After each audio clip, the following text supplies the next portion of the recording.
Hello and thanks for stopping by. This is Dead Rising for the Xbox 360, and I'm playing this one on an Xbox 360 console. Dead Rising was released by Capcom back in 2006, and it was one of the earlier games for the system. Personally, I've had this disc pretty much forever, I just never sat down to play it. The problem for me with this one, way back at least, was that there was this sort of incompatibility issue.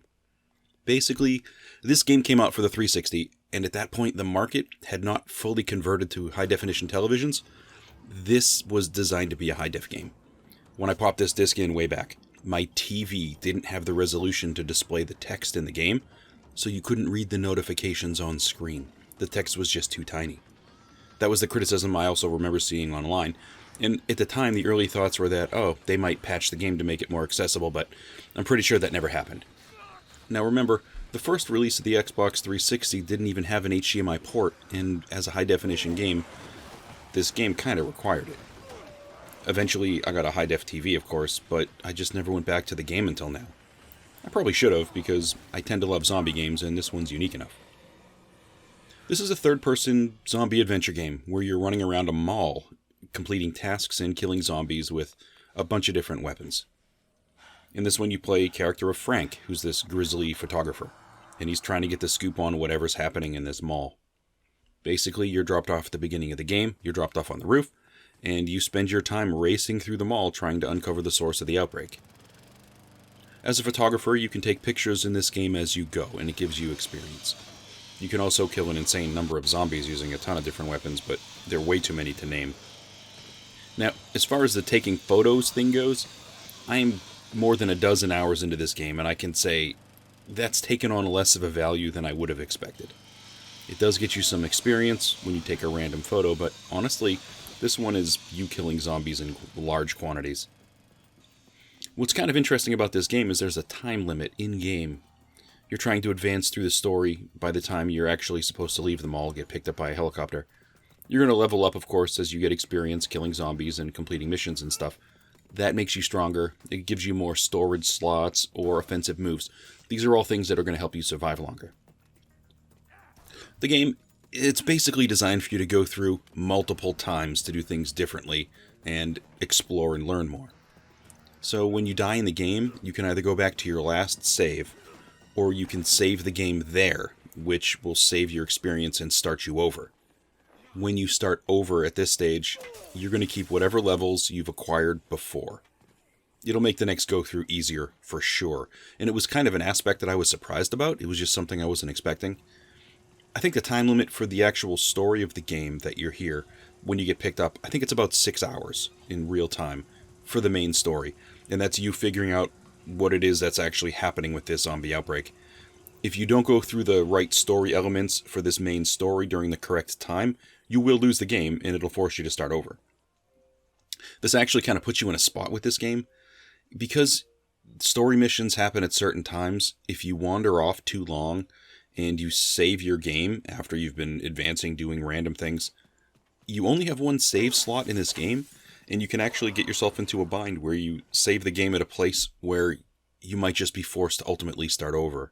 Like if you save before a boss fight, and there's a time limit for you to get to that boss and beat him, and if you don't have enough health or weaponry, the right weapons to beat that particular character, you're not going to be able to do much, and it kind of forces you to die, start over, and play the game differently. I think for this one you really need to be prepared for the repetition, and you're going to have to appreciate the fact that it restarts like this if you really want to get far in this one. The story, it's a tongue-in-cheek sort of game. It's not horrific as much as it is kind of quirky dialogue and such. There are NPCs in this mall, lots of them, and there are some that actually aren't handling the apocalypse very well. This leads to some oddball characters that will act strangely. These are usually the bosses, or mini-bosses, I guess. They're commonly referred to as psychopaths. I suppose if you prefer realism in your games, this might not be that appealing. So in this game, you need to make it through the main story elements, and at the same time do as many side missions as possible, I suppose. Usually this is you helping NPCs survive. I can honestly say I'm not great at saving the lives of NPCs. Mostly because I seem to hate their behaviors, and the AI is kind of crummy. When you go to first talk to them, it takes them a while to join you. It's not just You run up, press a button, and suddenly they're in your party. It takes a little bit of time, and sometimes there are zombies on you. The timing's a bit of a hassle. And sometimes these NPCs don't follow you close enough, or they purposefully seem to stand in harm's way, and it can be really tough to get some of them to safety. This makes me not want to help anyone at all, and just kill zombies. I think this game has a bunch of unique things going for it, but if you don't appreciate the general control scheme, and the somewhat clunky fighting, you might find this one a little frustrating. I'm not finding this one quite as engaging as I thought I would, but it is fun to race around and kill zombies in a mall. What's kind of great is you can go into basically every store in the mall, and you can loot some part of it. Usually clothing. You can change into a staggering amount of costumes in this game. Walk into any clothing store and go to the dressing room. You're going to find probably multiple costumes per store, and we're talking anything. Suits, shorts, casual attire, kids, dresses, adults, male, female, whatever. All those types of clothing, whatever you want to wear, you can probably wear it. I think it offers some additional amusement to the game, and what's also nice is whatever you're wearing, you're going to see it modeled in any cutscene that you trigger. What a great touch to detail. There are a ton of weapons or things you can use as weapons in the game. Just things you can grab. Some things are kind of ridiculous, kind of foolish. You can bash a zombie to death with a cash register, or a park bench, or free weights from the gym. You can throw plates from the food court, or you can grab a katana from an antique store. There's no shortage of weapon variety with this one, and the thing is they all sort of handle different. And honestly, you're going to gravitate towards whatever works for you, and in emergencies, you're going to try to scramble for whatever you can get your hands on, doesn't matter what it is. All these items have tolerance limits too. They're going to break after a bit, and honestly, it always, to me, seems to be too soon. I would really expect a katana to not break after just a few minutes. But then again, I don't have a katana kicking around the house, so I don't know, who knows. The best items in this game probably are the firearms, because you can kill things from a distance, but early on, they're not that easy to find. It took me a while to get my first gun, and after a while, you actually start to remember the layout of the mall and where things are. When you get to that spot in the game, you're going to start to know where you need to go when to get the weapons you need, but that actually takes time. It's also kind of a bummer too with guns. Once you've got a weapon or a gun that runs out of ammunition or breaks, it's gone. It isn't like you have a gun and you just pick up more ammunition. You have to get a new gun that has ammunition. In this game, you do level up, and when you level up, you're going to get sometimes multiple things per level, but sometimes just one or two items, but you'll get additional skills. Usually that's some sort of an offensive attack, or maybe an escape move. You might get more health, and you also might get more item slots. When you start the game, you only have a handful of item slots, which means you can't carry much. I think it's maybe 5 slots, which means you can carry 5 weapons, or maybe 3 weapons and 2 health items. The problem is, it's limited. But after a while, when you start leveling up, and your storage starts to expand, you're going to get a little more comfortable with the game. I wish guns handled better. Things feel clunky when you're fighting. They work, and the game's definitely fun. I know there are better handling games out there like this. Now, there's also the rumor that the other games in this series improve off this game a lot, so I don't know, maybe they fixed sort of the clunkiness that I'm experiencing here. Now, it seems to me when you first get this game, you might just need to ignore the missions and focus on trying to get used to the controls and level up as much as you can while learning the layout of the mall.